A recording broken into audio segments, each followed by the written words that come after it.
Hello students, मेरा नाम है दीक्षा और अब हम पढ़ेंगे पॉलिटिकल साइंस। पॉलिटिकल साइंस जो पहले 8th क्लास तक सिविक्स नाम से जाना जाता था। क्यों ऐसा क्या हुआ इसके सब्जेक्ट मैटर में कि हमने इसे इतना बड़ा नाम दे दिया पॉलिटिकल साइंस।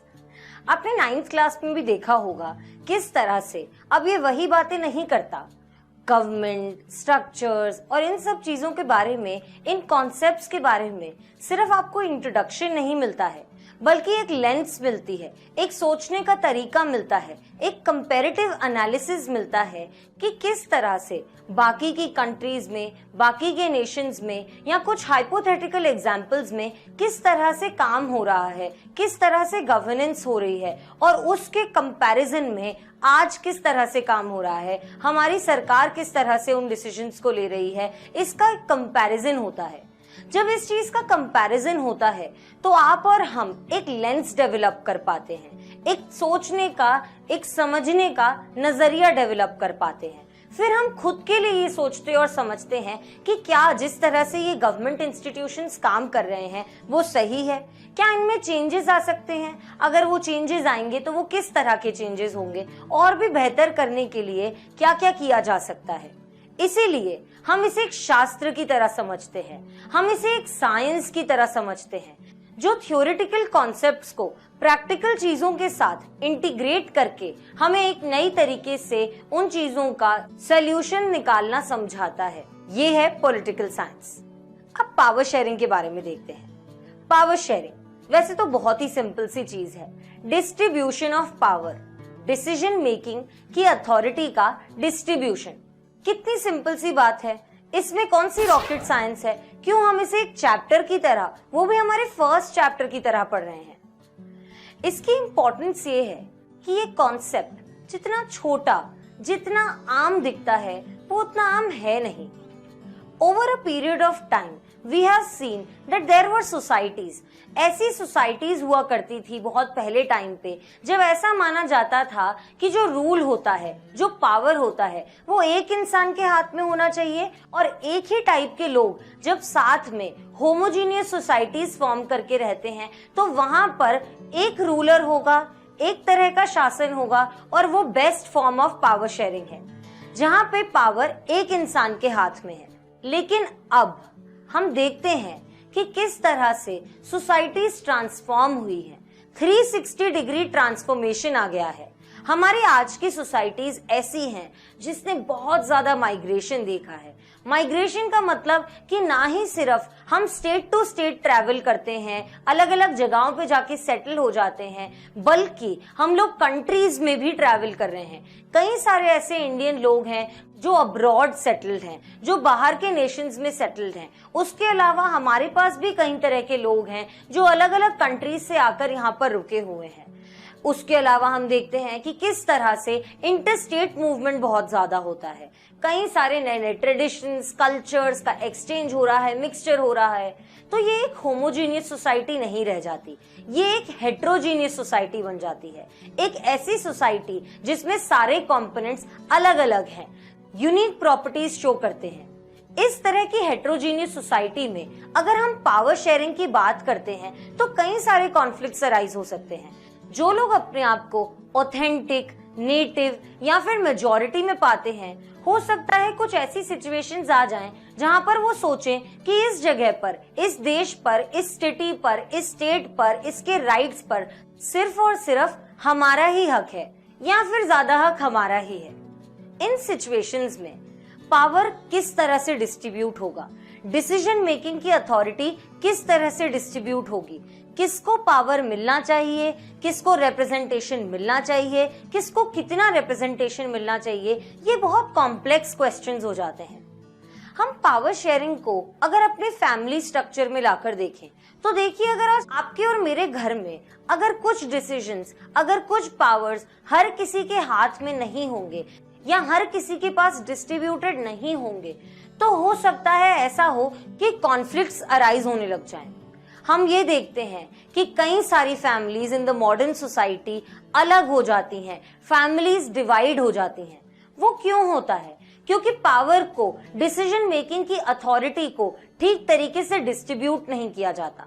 जब डिस्ट्रीब्यूशन नहीं होता तब से नहीं होता, उनकी बात सुनने का, समझने का, पॉइंट ऑफ व्यू रखने का मौका नहीं दिया जाता। कॉन्फ्लिक्ट्स अराइज होते हैं और लोग टूट जाते हैं।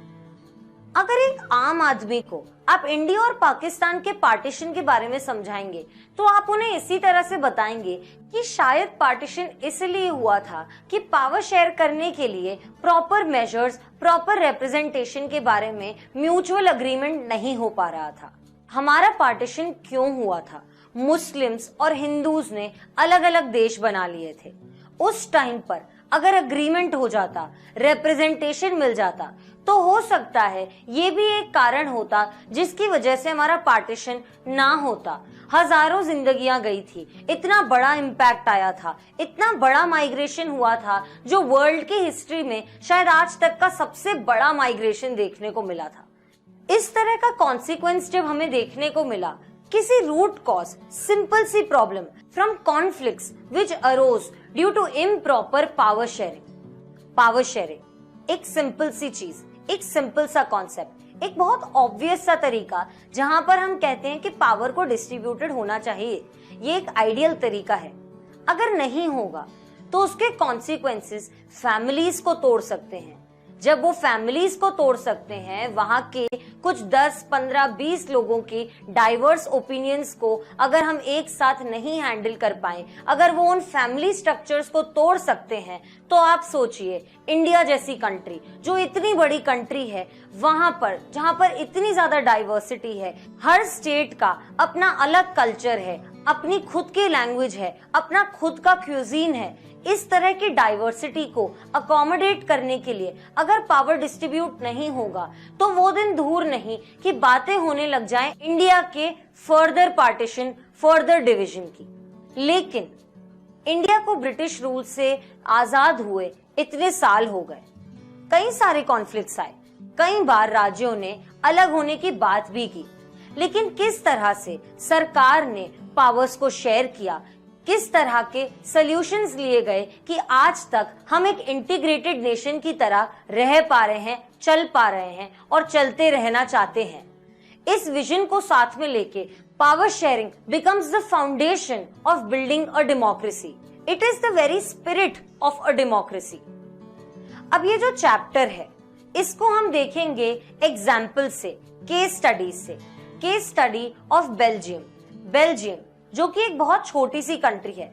उसके अलावा हम देखेंगे श्रीलंका का एग्जाम्पल, जो भी एक बहुत छोटी सी कंट्री है इन कंपैरिजन टू इंडिया। वहां पर पावर शेयरिंग की नीड कैसे अराइज हुई, किस तरह के कॉन्फ्लिक्ट्स आए और वहां की गवर्नमेंट्स ने किस तरह से उस कॉन्फ्लिक्ट्स के साथ डील किया। हम उसके बाद पढ़ेंगे पावर शेयरिंग की एक कॉम्प्रिहेंसिव डेफिनेशन। हम देखेंगे कि इंडिया में पावर किस तरह से शेयर्ड है। हम देखेंगे कि क्यों है नीड पावर शेयर करने की, क्यों हम समझते हैं कि पावर शेयरिंग इज डिजायरेबल, हमारे फॉर्म्स ऑफ गवर्नमेंट क्या है। इसके अलावा हम देखेंगे कि क्या होता है एथनिसिटी, क्या होता है एथनिक कॉम्पोजिशन और सोशल ग्रुप्स क्या होते हैं, कि क्या एक कंट्री में सिर्फ पॉलिटिकल पार्टीज होती हैं और वही गवर्नमेंट को चलाती हैं, या फिर कुछ अलग इंस्टीट्यूट्स भी हैं जिन्हें हम प्रेशर ग्रुप्स कहते हैं या हम सोशल ग्रुप्स कहते हैं, जो भी उस गवर्नमेंट पे, उस गवर्नेंस पे किस तरह से प्रशासन चलेगा, किस तरह के लॉज, रूल्स और पॉलिसीज आएंगे, उस पर उनका भी इम्पैक्ट होता है। ये सब चीजें बहुत ही इंटरेस्टिंग है। ये सारी चीजें हम over the course of this chapter और उसके आगे इन दिस सब्जेक्ट पढ़ते ही चले जाएंगे। हम पढ़ेंगे हमारी कंट्री की डाइवर्सिटी के बारे में, किन तरीकों से आप और मैं इस देश में अपनी आइडेंटिटी को असर्ट करते हैं, अपने आप को प्रेजेंट करते हैं।